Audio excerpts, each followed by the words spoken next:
I was interested in symbols when I applied to graduate school, but I had no idea how to study them. I had a very romantic notion. And then I was exposed to some structuralism through one of my teachers, Wendy Doniger, who used Levi-Strauss's analyses of mythology to understand Hindu myth. And at least one of Levi-Strauss's books was on a reading list. I think it was The Jealous Potter.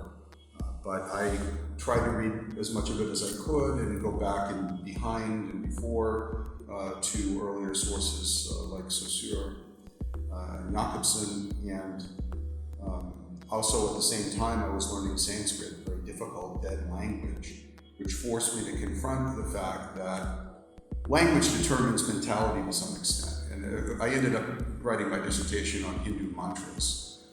So it's all about the syntax and order of combination of phonemes in a mantra.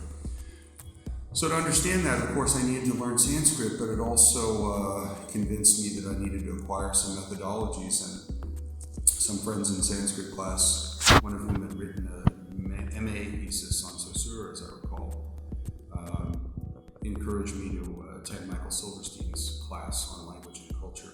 Professor Silverstein was one of Roman Jakobson's students, so I imbibed that very specific kind of semiotic theory in graduate school and used it in my dissertation. I also did a lot of reading on my own, very widely, also in anthropology and Kenneth Burke and classical rhetoric in order to round out my understanding of the functioning of science, especially in language.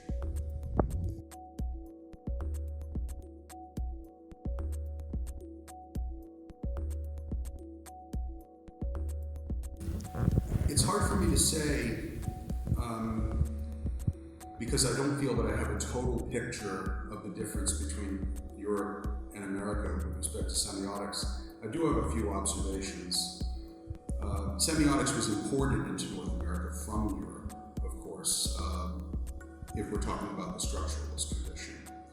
And the indigenous source, of course, was Charles Sanders Peirce. Most of the semiotics programs that were robust once upon a time in North America have disappeared by now.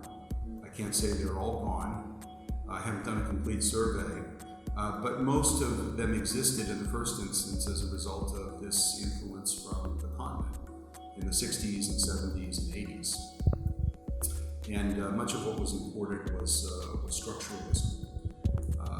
So nowadays in North America and the Anglophone world more generally, we find there is one field where semiotics is addressed quite directly, and that is in linguistic or semiotic anthropology. So linguistic anthropology is one of the so-called four fields of anthropology, and Chicago, University of Chicago Anthropology Department has played a very important role in disseminating this. Also, the anthropology of Christianity movement has paid a lot of attention to religion and translation, especially the Bible and other cultural contexts. So here we have figures like Joel Robinson and Keane, who've been very influential. So what that school represents is an attention to semiotic difference and the particularities of semiotic ideology and how they influence our understanding of the world, and of course the relationship between different cultures and the intercultural or colonial encounter, something I studied in my second book, The Language of Disenchantment. Older methodologies that were mostly produced by various schools of structuralism tended to be universalist in orientation. Of course, they could be adapted in different ways to study different cultural systems, but they were more focused, I would say, on what these systems had in common than on what was different between them. I would say that in America, the emphasis, or in the Anglophone world, still tends to be nowadays more on what is particular to individual semiotic ideologies, and that to study that requires using the universalist concepts a bit more loosely. Also, there's been a strong emphasis on the Persian tradition because Peirce is considered by many, one of the few great seminal American philosophers who, of course, expend a lot of his efforts on semiotics. There's less than I can say about semiotics in Europe, although, of course, I've had the good fortune to come in contact with colleagues in Torino and learn a little bit about what's done there. And I think we don't have much problem talking with one another. We have a lot in common, but there are some aspects of semiotics that do seem to be more popular in Europe that I'm less familiar with, like the work of Jürgen Lohmann, also here in Tartu, where we're doing this interview.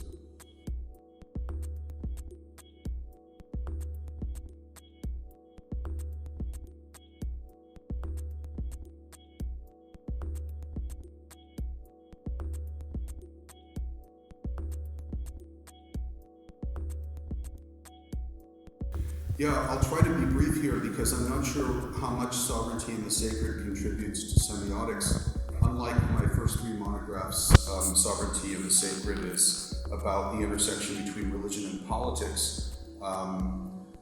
These central categories of religion and politics, namely the sacred and sovereignty or the sovereign respectively, are often characterized by moments of rupture or excess within a normative order.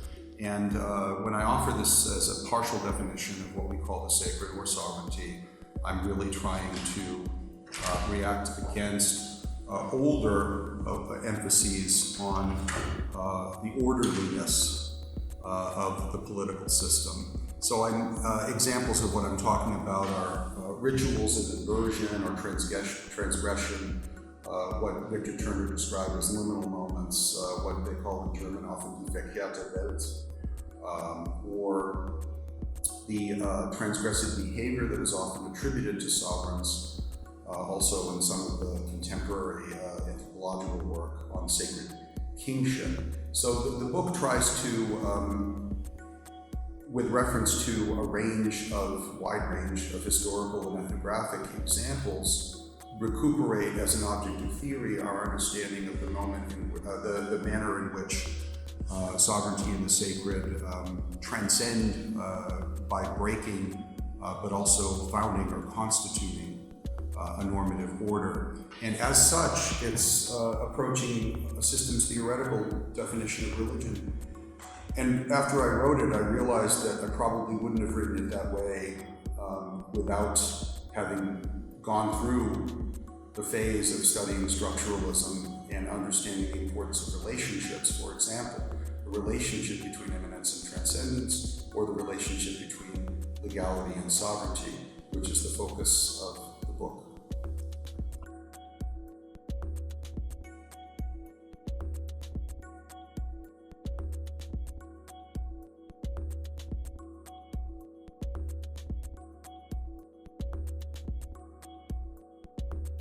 Yeah, so I'm encouraged to see that there has been more discussion recently in the study of religion in allied fields of the category of transcendence, but usually not on its own, usually in connection with another category with which it's paired, such as immanence.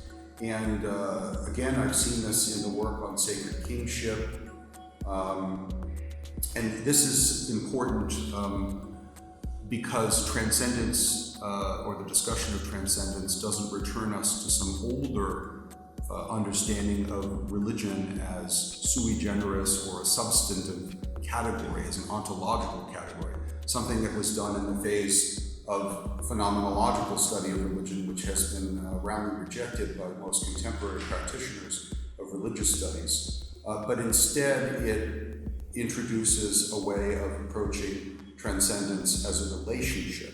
Now, this can be something very basic, whether the distinction between high and low, or the distinction between here and there, or the notion of a boundary which can be crossed. It can be understood in very spatial terms, such as those I just described, or it can be understood in terms of the example of sovereignty that I mentioned in my last response, as transgression of a normative order. I think that semiotics offers a possibility of understanding this because of the structuralist attention to the manner in which value, or saussure cette valeur, within a linguistic system is created through oppositions and tensions and the mediation between those tensions.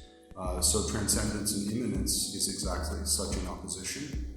And this is an opposition we find, of course, it's an abstract formulation of the idea, but the opposition is reflected in many different normative orders in different ways.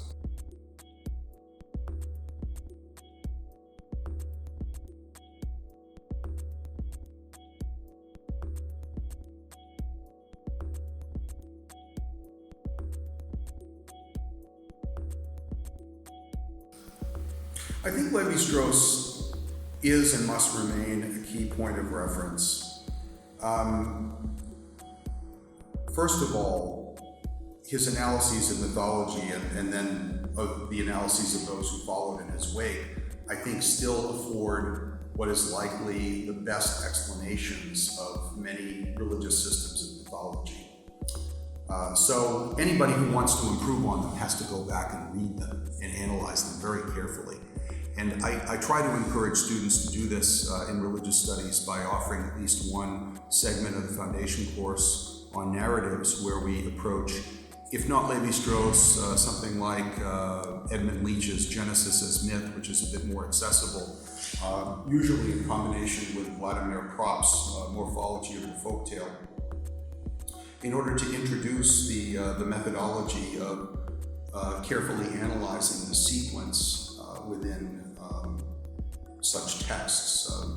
I don't worry too much about the distinction of genres in this regard. And then showing how this can be applied to basic myths like the myth of the expulsion from paradise or the Japanese creation myth.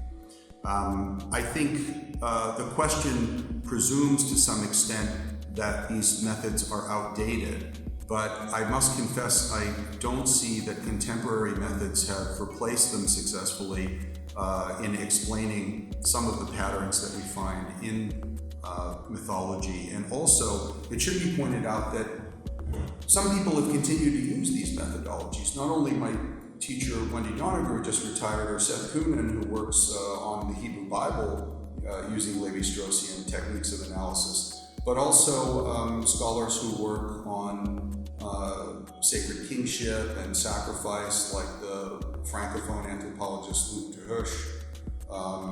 And in that case, the work seems to me to be not only current, but very avant-garde in raising issues surrounding how we can interpret the phenomenon of sacred kingship and how this is represented as transgressive.